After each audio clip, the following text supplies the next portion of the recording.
everyone and welcome back to my kitchen. Today we're going to prepare a delicious dish made with verdolagas, otherwise known as purslanes. I am not sure if I'm pronouncing that right, but this is the spelling for it. And these can normally be found in your local grocery store. If you can't find them there, then you might want to take a look in your backyard.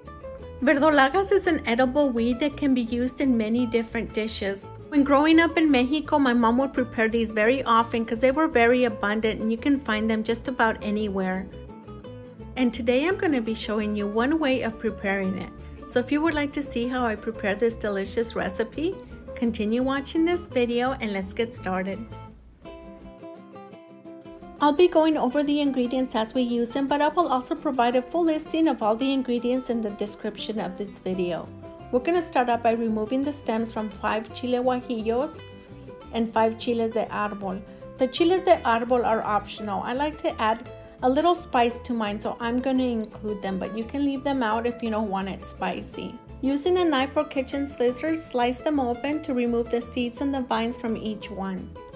Once our peppers are seeded and divined, we're going to set them aside and we're going to move on to peel 3 garlic cloves. I'm going to gently tap each one with my knife to make it easier to remove the peel. Once we have the peels removed, we're going to place them with the peppers. Next, we're going to slice 1 medium onion in half. Half of it we're going to set aside to use later. The other half we're going to roughly chop it and we're going to use it to prepare the sauce. In a medium pan, we're going to heat up a tablespoon of vegetable oil or olive oil. Once the oil is nice and hot, we're going to add in the peppers, the onion, the garlic, and the chiles de arbol. We're going to lightly toast them over medium heat for about 5 to 7 minutes. This step is just to bring out the flavor in the peppers. I normally boil them, but when I toast them first, it really brings out the flavor in the peppers, and you have a much richer and tastier sauce. So I don't like to skimp out on this step because it does give you much different flavor. Once they're lightly toasted and the onions are nice and translucent, we're going to add 1 cup of water and we're going to wait for it to reach a light simmer. Then we're going to turn it off, cover it, and let it rest for about 15 minutes or until they completely cool down. Once they completely cool down, transfer everything to the blender, the peppers, the onion, the garlic, and the sauce that remains in the pan to help blend the ingredients. Once you have everything in the blender, cover it and blend for a good minute or until you have a nice creamy sauce. Now that our sauce is done, we're going to clean the verdolagas and get them ready to boil. Remove the leaves from each stem, place them in a bowl. Once we're done removing all the leaves, we're going to take them over to the sink and we're going to give them a good rinse. Add 5 cups of water to a medium stock pot, add the verdolagas, place them on the burner on high heat and boil them for about 10 to 15 minutes or until they start to turn a pale green color. Once they look like this, remove them from the burner and let them cool down. Once they cool down enough, strain them over the sink, transfer them to a bowl and set them aside. Now that we have all the ingredients ready to go, we can begin to prepare the main dish.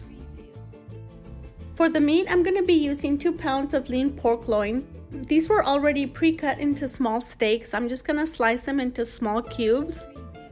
As I'm cutting them, I'm going to transfer them to a large pan. I'm going to take it over to the stove and turn on the burner to high heat. I'm going to push the meat aside and add 1 tablespoon of lard. I'm not going to add too much because the meat already has a little bit of fat. I'm just going to add a little bit more just to help fry the meat. As we're waiting for the manteca to completely melt, we're going to season the meat. I'm going to season it with half a teaspoon of pepper and salt. Once the manteca has completely melted, we're going to move it around to get those seasonings well integrated with the meat. We're going to cook the meat for a good 15 to 20 minutes on medium-high heat.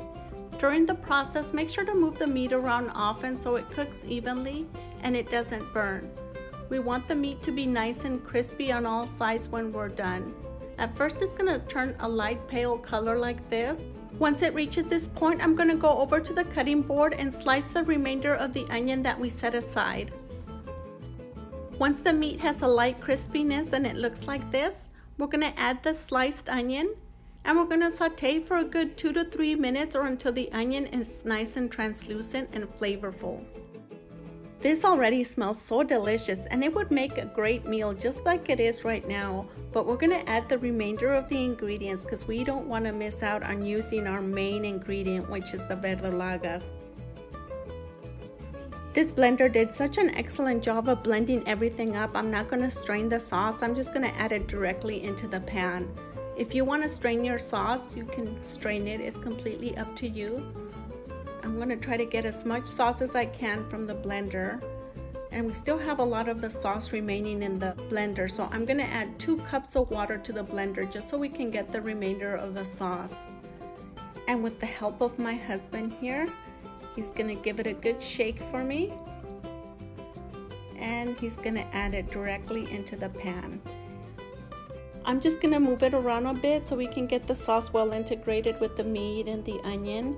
And this already smells so delicious. I wish you could smell this. This is going to turn out so amazing. Look at that. I can't wait to try this.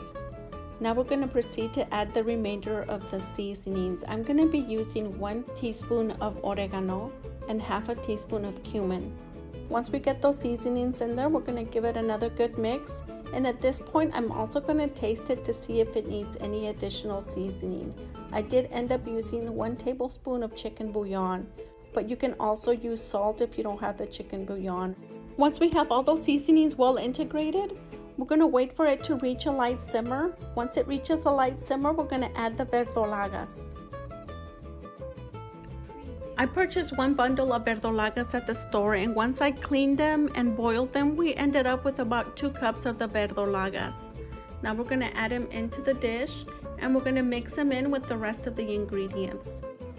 Verdolagas are very nutritious and they're high in vitamins and minerals.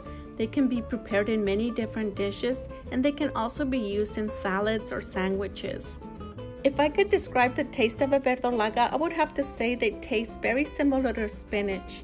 Now we're just going to wait for it to reach a light simmer. We're going to cover it, turn it down to a low heat, and let it simmer for about 15 more minutes.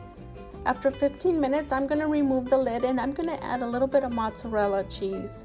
That is optional, you don't have to add that, but I like to add it in because it gives it a little bit more of a flavor and a cheesy taste. And who doesn't love cheese, right? So I like to put cheese in everything.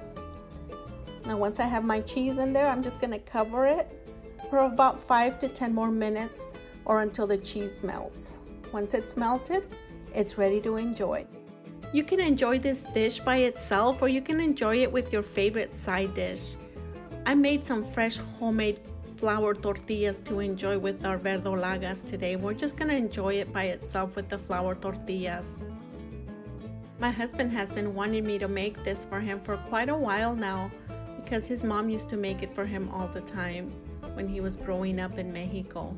My mom used to make this as well too because they're very abundant in Mexico. You can find them just about anywhere. His mom used to prepare them a little bit different, so when he saw me making them with the Chiles Guajillo, he was a bit concerned that he said he'd never seen anyone make them like that. So I'm kind of nervous of him trying this and see what he thinks. Now I'm going to give him a couple flour tortillas. Now let's go see what he thinks of this recipe. Taste test.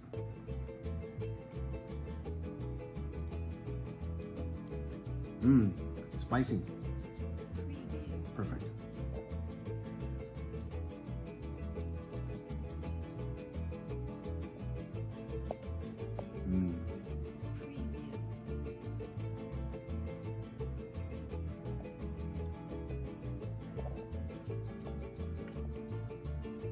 Love it. Thank you so much for stopping by today. I really hope you give this recipe a try because it's absolutely delicious. And if you would like to see more recipes like this and you haven't subscribed to my channel, hit that subscribe button and don't forget to hit the little bell so you can get a notification each time I upload a new video. And if you're already a subscriber, thank you so much, and I'll see you on a different day with a different recipe. Thank you so much for watching.